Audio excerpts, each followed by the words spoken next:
Hidden among these stars are Eldar who have turned their backs on the craft worlds to choose a life on beautiful paradise planets.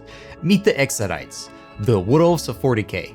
Most Exodites choose a simpler life of agriculture and riding around on dinosaurs, but some of them occasionally leave to become Corsairs, which is the angle that I decided to pursue for this project. A year ago, I picked up this box on sale, and I never made a single miniature in there. As I like to call it, it's the most expensive poster I have behind me. The first step towards an Exodite is to obviously replace the head. When I'm not certain about the direction of a project, I like to start with the head and see where the inspiration takes me. Here, the moment I placed on the armor and helmet, I instantly had the idea to make this guy into a gladiator. The spear he was holding in his left hand initially made me think that I could maybe make him into a farseer. But the idea of a savage Eldar gladiator seemed a lot more interesting. When choosing a sword for him, I took a little bit of inspiration from the striking scorpions and decided to go for the chainsword. Even though Exodites do not have the same aspect warriors as their craft world brethren, I'm imagining that they have some sort of a similar system, where different types of Eldar naturally navigate towards a specific path. For this gladiator, it's his natural strength that makes him a lot more powerful than some of the other Eldars, and the desire to be in close combat. Inspired by the idea of Roman gladiators, I thought it'd be quite interesting to try to mimic it in some way. Because of this, I removed his left arm and decided to replace it with one covered in armor. Mimicking the idea where a gladiator has a really big helmet, a really powerful arm, but the rest of him is entirely exposed. I thought I could find something a little bit more interesting than the original shoulder pads, so I looked into several options. Both these pieces were taken from the Wraith Guard, and I thought it would be a really interesting idea. Unfortunately, the arm with the wrist-mounted shuriken simply did not allow me to place the shoulder on top of it. And I think the pose of this arm matches him even better, but I am a little bit disappointed I couldn't give him the shuriken catapult. Attaching most of these pieces did leave a lot of gaps, so I used as much of the sprue glue as I could to fill them all in. Now, the shuriken pistol is going to need an extra magazine, so I gave him this really cool pouch with an extra mag. Originally, I didn't even consider the eel for this pose, however, reading more into the Exodites, they're actually really close with some of the animals on the planet, so this could be a really cool companion for him. Perhaps it's not actually there, and it's what our Eldar sees as the world spirit guiding him. Now, Eldar typically have these back attachments that provide him with some extra agility, but I couldn't really find a good way to mount it on him. But even without it, I felt pretty satisfied with how he turned out. And I had quite a bit of fun making him, so I looked through some of the other units in the box and I picked out something that I thought would work really well. Exodite worlds are quite often visited by rangers, who are Eldar that have chosen the path of the outcast. Fortunately, my actual ranger's kid had an extra back attachment with a sniper rifle, so it would be a perfect fit for this model. With her primary weapon on her back, I had to figure out something else for her hands.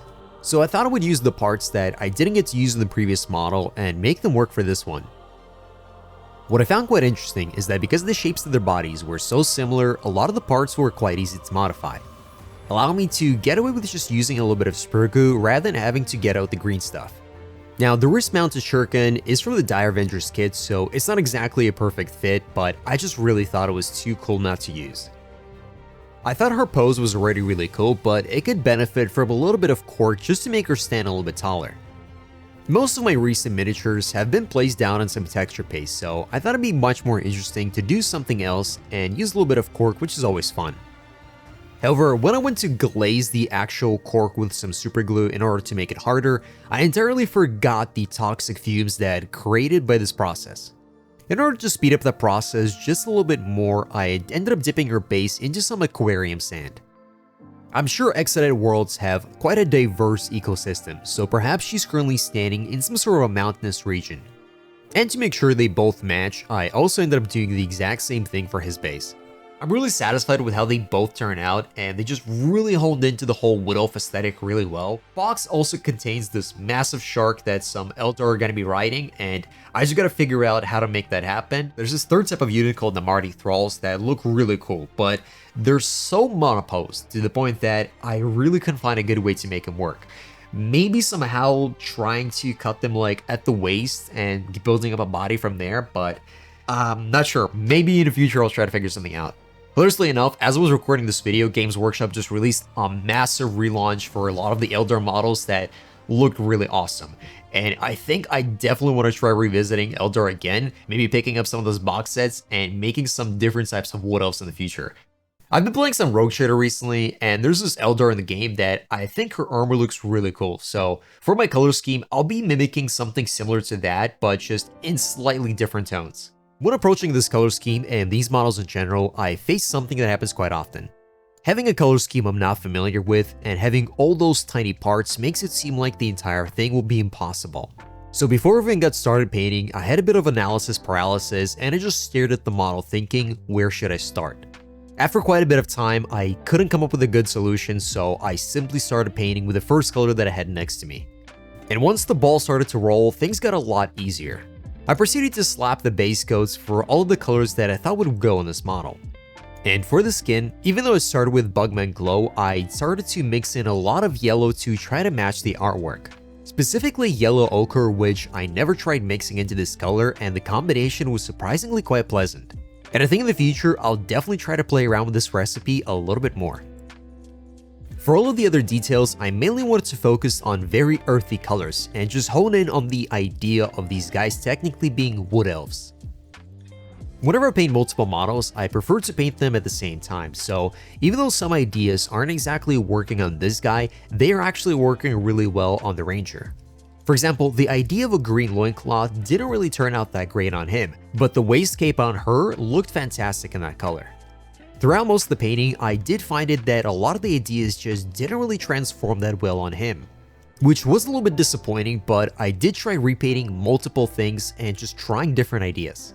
For example, the eel was originally going to have these very teal looking colors, but highlighting him with a little bit of green inspired me to repaint him entirely in green, and I thought it looked awesome. And to balance that out, I recolored his loincloth in a black color just so that it doesn't clash with the eel. Highlighting the blue posed an interesting challenge that I often face when trying to paint desaturated colors. Primarily, when highlighting the color, I prefer to add just a little bit of a brighter saturated color rather than going with a much paler desaturated color right away, which sometimes can backfire just a little bit and make the model more saturated, but in this case, I thought it worked really well. Given his gladiatorial background, I ended up repainting his belt in a bright red color. I wanted to keep the earthy brown tones, but it just really wasn't working for the model, and I think going with the red just gave it that extra little pop and contrast that he needed. For the final step and the cherry on top, I ended up using just a very light acrylic wash to provide some recessed shading. With the models finished up, I'm honestly incredibly satisfied with how they turned out. I really wanted to have some wood elves in space, and I got wood elves in space.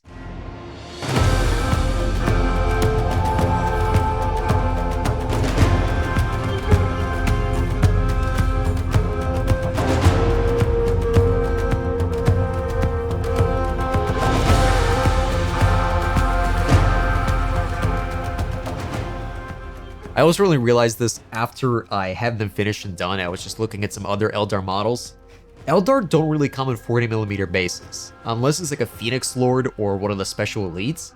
Most of their units come either in 28 or 32, so I sort of boxed myself in by putting this guy in a 40mm base, and I glued him on really well. The only way he's coming off is if I literally rip him from the base. I hope you enjoyed the video, and consider watching one of these other videos. They'll be somewhere around me, and I'll see you next time.